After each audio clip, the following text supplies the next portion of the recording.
அஸ்ஸலாமு அலைக்கும் வரஹ்மத்துல்லாஹி வபரகாத்துஹு. அன்பிற்கினிய சகோதர சகோதரிகளே, நம் அனைவர் மீதும் ஏக இறைவனுடைய அமைதியும் கருணையும் உண்டாகட்டுமாக என்கிற உயரிய பிரார்த்தனைகளோடு பாலஸ்தீனத்தினுடைய காசா பகுதிகளில் இஸ்ரேலிய ஆக்கிரமிப்பு ராணுவம் தாக்குதல்களை நடத்த ஆரம்பித்து இன்றோடு 656வது நாட்களை நாம் தாண்டி கொண்டிருக்கக்கூடிய இந்த நாட்களில் என்னவெல்லாம் நடந்திருக்கிறது காசாவிலும் காசாவை சுற்றிய சர்வதேச நிலப்பரப்பிலும் என்கிற செய்திகளைத்தான் நாம் பார்க்க இருக்கிறோம். நமக்கெல்லாம் தெரியும், காசாவில் இருக்கக்கூடிய மக்களுக்கு உண்பதற்கு உணவு இல்லை, குடிப்பதற்கு தண்ணீர் இல்லை, தூய்மையான தண்ணீர் இல்லை, அதே நேரத்தில் எடுப்பதற்கு மருந்துகள் இல்லை என்கிற ஒரு உச்சகட்ட அவல நிலை இருக்கிற இந்த சந்தர்ப்பத்தில் இன்றைய நாளில் ஜோர்தான் காசா பார்டர் வழியாக ஓரளவுக்குண்டான கோதுமை மக்களுக்கு வழங்கப்பட்டிருக்கிறது என்ற செய்திகளை ஜோர்தானுடைய ஊடகங்களும் அதே நேரத்தில் அல் ஜசீரா உள்ளிட்ட சில ஊடகங்களும் செய்தியாக மாற்றி இருப்பதை நம்ம பார்க்க முடியும்.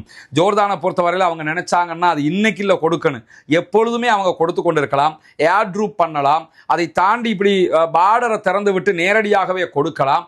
ஆனால் அதையெல்லாம் அவங்க செய்யாமல் இருக்கிறாங்க. இன்றைக்கு ஜோர்தானுடைய ஒரு தனி நிறுவனம் எடுத்த ஒரு முயற்சியால் ஓரளவுக்கு இந்த கோதுமை மாக்களை கொண்டு வந்து கொடுக்க முடியுமான ஒரு சூழல் ஏற்பட்டிருக்கு. இது எப்படி போனாலும் அந்த மக்களுக்கு இது ஒரு மிகப்பெரிய வாய்ப்பு. அல்லாஹ் அவர்களுக்கு அருள் புரிய வேண்டும் என்கிற பிரார்த்தனைகளோடு பாலஸ்தீனம் மீதான இஸ்ரேலிய ஆக்கிரமிப்பு ராணுவத்தினுடைய தாக்குதல்கள் தொடர்ந்து வருகிற இன்றைய நாட்களிலும் இஸ்ரேல் நடத்திய வான்வழி தாக்குதல்களில் இன்றைக்கு அல் ஜசீராவினுடைய மிக முக்கியமான பத்திரிகையாளர்களில் ஒருவராக இருக்கக்கூடிய வாலா அல் ஜப்பாரி அவர்கள் கொல்லப்பட்டிருக்கிறார்கள், ஷஹீதாகி இருக்கிறார்கள்.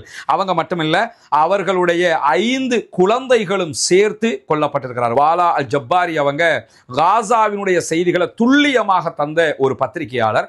அவரும் அவருடைய குழந்தைகள் 5 பேரும் கொல்லப்பட்டிருக்கிறார்கள் என்கிற செய்தியை இன்றைக்கு அல் ஷிஃபா மருத்துவமனை உறுதிப்படுத்தி இருக்கக்கூடிய காட்சிகளையும் நம்ம ஊடகங்களில் பார்க்க முடிகிறது. இவர்களோடு சேர்த்து இதுவரைக்கும் 200க்கும் மேற்பட்ட அல் ஜசீராவினுடைய பத்திரிகையாளர்களே இஸ்ரேல் கொன்று குவித்திருக்கிறது என்பதையும் நாம் புரிந்து கொள்ள முடியும். அல் ஜசீராவை பொறுத்தவரையில் ஊடகமாக எவ்வளவு பெரிய தியாகத்தை அவங்க பண்றாங்க என்கிறத நம்ம ஊகிக்க முடிகிறது. ஒரு பக்கம் பாலஸ்தீன விடுதலை ராணுவம் ஆயுதமேந்திய யுத்தத்தில் தியாகங்களை செய்து கொண்டிருக்கக்கூடிய நேரத்தில், மருத்துவர்கள் மருத்துவ பணிகளில் தியாகங்களை செய்து கொண்டிருக்கக்கூடிய நேரத்தில் அல் ஜசீரா உள்ளிட்ட ஊடகங்கள் தங்களுடைய பத்திரிகையாளர்கள் கொல்லப்படுகிற சந்தர்ப்பங்கள் ஏற்பட்டும் 200க்கும் மேற்பட்டவர்கள் இதுவரைக்கும் கொல்லப்பட்டும் அவர்கள் தங்களுடைய செயல்பாடுகளை நிறுத்தவில்லை. தொடர்ந்தும் காசாவிலே என்ன நடக்கிறது என்கிற செய்திகளை மக்களுக்கு மத்தியில் கொண்டு வந்து தந்து கொண்டே இருக்கக்கூடிய நேரத்தில் திடீரென இன்றைக்கு பாலஸ்தீன அதிகார சபையினுடைய தலைவராக இருக்கக்கூடிய ஃபத்தாஹினுடைய தலைவர் மஹ்மூத் அப்பாஸ் பாலஸ்தீனத்தினுடைய 2025ஆம் ஆண்டு இறுதிக்குள் தேசிய கவுன்சிலுக்கான தேர்தலை நடத்தப் போகிறேன் என்று அறிவித்திருக்கிறார். தேசிய கவுன்சில் என்ன அர்த்தம் என்று கேட்டால், பாலஸ்தீனத்தில் வெஸ்ட் பேங்க் ஒரு பகுதி இருக்குது, அதே போன்று காசா ஒரு பகுதி இருக்குது. காசாவில் பாலஸ்தீன விடுதலை ராணுவம் ஆட்சி செய்து வருகிறார். அதே நேரத்தில் வெஸ்ட் பேங்க் பகுதியில் ஃபத்தாஹ் என்கிற அமைப்பு யாசர் அரஃபாத் உருவாக்கியது, தற்போது இந்த மஹ்மூத் அப்பாஸினுடைய தலைமையில் இருக்கிறது. அந்த அமைப்பு தான் அங்கே ஆட்சிகளை செய்து வர்றது நமக்கெல்லாம் தெரியும். அவங்களோட தேசிய கவுன்சில் இருக்குது. இந்த கவுன்சிலுக்கு செயலாளர்கள் நியமிக்கப்படுவார்கள். இவர்கள் தான் அடுத்து வருகிற தலைவர் யாரு, அடுத்து வருகிற நிர்வாகம் என்ன என்பதை தேர்வு செய்யக்கூடியவர்கள். எனவே மஹ்மூத் அப்பாஸ் இந்த யுத்த சூழலுக்குள்ளாக தேசிய கவுன்சிலுக்கான தேர்தலை அறிவித்திருக்கிறார். அதுக்கான காரணம் என்னன்னு சொன்னா, இந்த நேரத்தில் பாலஸ்தீன விடுதலை அமைப்பு இதுக்கு தேர்தலில் போட்டியிடவும் முடியாது, தேர்தலில் அவர்கள் கவனம் செலுத்தவும் முடியாது என்கிற நிலையில தங்களுக்கு தேவையானவர்களை நிர்வாகிகளாக நியமித்துக் கொண்டு விட்டால் அவர் மீண்டும் ஆட்சியை தொடர முடியும், தான் பிரதமர் என்று சொல்லிக்கொள்ள முடியும். ஒண்ணுமில்லை, காசாவிலையும் அதே போல வெஸ்ட் பேங்கையும் இணைத்த அந்த பாலஸ்டைன் அத்தாரிட்டியை நீங்க எடுத்துக்கிட்டீங்கன்னா அது ஒரு சென்னை மாநகராட்சிக்கு இருக்கக்கூடிய பலம் கூட அவங்களுக்கு கிடையாது, அதிகாரம் கூட கிடையாது. கொழும்பு மாநகராட்சிக்கு இருக்கக்கூடிய அதிகாரம் கூட அவங்களுக்கு கிடையாது. இதுதான் யதார்த்தம். ஆனாலும் அந்த அதிகாரத்தை கூட தக்க வைத்துக் கொள்வதற்காக இந்த வயதான நேரத்திலும் இவர் முயற்சி பண்ணி கொண்டிருக்கிறாரு. அங்கே போராடி கொண்டிருக்கக்கூடிய அப்பாவி மக்களுக்கு எதிரான இந்த காரியத்தில் அவர் ஈடுபட்டிருக்கிறார் என்கிற செய்தியையும் நம்ம பார்க்க முடிகிறது. அதே நேரம் காசாவில் கடந்த 24 மணி நேரங்களுக்குள்ளாக 113 அப்பாவிகள் கொல்லப்பட்டிருக்கிறார்கள், ஷஹீதாகி இருக்கிறார்கள்.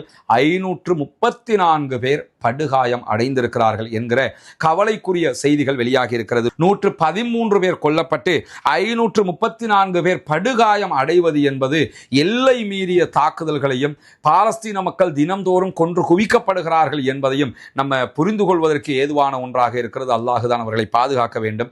தொடர்ந்து அந்த மக்களுக்காக துஆ செய்யுங்க, அந்த மக்களுக்காக பிரார்த்தனை பண்ணுங்க, அல்லாஹ்விடத்தில் கையேந்தி கேட்டுக்கொண்டு வாங்க. பாலஸ்தீன விடுதலை இராணுவமும் இன்றைக்கு இஸ்ரேலுக்கு எதிரான தாக்குதல்களை உக்கிரமாக நடத்தியிருக்கிறது. குறிப்பாக ஜாய்டவுன் பகுதிகளில் இன்றைக்கு இஸ்ரேலிய ஆக்கிரமிப்பு இராணுவத்தினுடைய மர்காவா டேங்க் மேல அவங்க அட்டாக் பண்ணி ஒரு டேங்கை மொத்தமாக அழிச்சிருக்கிறாங்க. ஒரு 5 பேர் அதிலே கொல்லப்பட்டிருப்பார்கள். அதே நேரத்தில் ஜபாலியாவில் நார்த் காசா பகுதிகளில் இஸ்ரேலிய இராணுவத்தை இலக்கு வைத்து பாலஸ்தீன விடுதலை இராணுவம் தாக்குதல்களை நடத்தி இருக்கிறது. குறிப்பாக இஸ்ரேலுடைய இராணுவத்தினுடைய சோல்ஜர்ஸ் அவர்களுடைய வெஹிக்கிள்ஸை குறிவைத்து தான் பாலஸ்தீன விடுதலை இராணுவம் இந்த தாக்குதல்களை நடத்தி இருக்கிறது. இந்த தாக்குதல்களுடைய வீடியோக்கள் அல் ஜசீராவினுடைய அரபு பக்கம் வெளியிட்டிருக்கிறாங்க. நீங்கள் அல் ஜசீராவினுடைய அரபு பக்கத்தில் அந்த வீடியோக்களை பார்க்க முடியும். இந்த தாக்குதல்களையும் இஸ்ரேலிய ஆக்கிரமிப்பு இராணுவத்தினுடைய வெஹிக்கிள்ஸ் அளிக்கப்பட்டிருக்கிறது, அவர்களுடைய படையினர் அளிக்கப்பட்டிருக்கிறார்கள். குறைந்தது 5 பேர் இதிலே கொல்லப்பட்டிருக்கிறார்கள் என்கிற செய்திகள் வெளியாகி இருக்கிற இன்றைக்கு காசாவுக்குள்ள இந்த தாக்குதல்களில் குறைந்தது 10 பேர் அளவுக்கு கொல்லப்பட்டிருக்கிறார்கள் என்கிற செய்திகளை நம்ம புரிந்து கொள்கிற அதே நேரம் தைரல் பலா பகுதிகளில் இருக்கக்கூடிய இஸ்ரேலிய ஆக்கிரமிப்பு இராணுவத்தினுடைய ஒரு புல்டோசர் மேலையும் இன்றைக்கு பாலஸ்தீன விடுதலை இராணுவம் தாக்குதல்களை நடத்தி இருக்கிறது. 114 மில்லிமீட்டர் ரஜூம் வகையான ராக்கெட் தாக்குதல்களால் தான் இந்த புல்டோசரை அவங்க அழிச்சிருக்கிறாங்க. புல்டோசர்கள் எதுக்கு பயன்படுத்தப்படுதுன்னு கேட்டால் அங்க இருக்கக்கூடிய குண்டு வீசி அழித்த வீடுகளில் உடையாத பகுதிகள் இருக்குதா இல்லையா, அதை உடைத்து நாசமாக்குவதற்காகத்தான் இந்த புல்டோசர்கள் பயன்படுத்தப்படுகிறது. இது இஸ்ரேலுக்குள்ள கம்பெனிகளுக்கு கான்ட்ராக்ட் கொடுத்திருக்கிறாங்க. அந்த கான்ட்ராக்டை எடுத்திருக்கக்கூடிய கம்பெனிகள் தான் இந்த அநியாயத்தை செஞ்சு வர்றாங்க.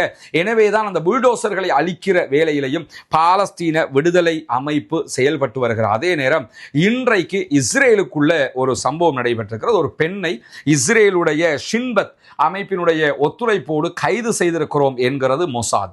அதாவது ஷின்பத்துங்கிறது உள்நாட்டு உளவுத்துறைக்கு சொல்லுவாங்க இஸ்ரேலுடைய, வெளிநாடுகளை கண்காணிக்கிற உளவு பிரிவுக்கு பேர் மொசாத் என்று வச்சிருக்கிறாங்க. இதை தாண்டி அவர்களுடைய உளவு பிரிவு 8200 என்கிற உளவு பிரிவு தனியாக இருக்கிறது, அம்மான் தனியாக வச்சிருக்கிறாங்க.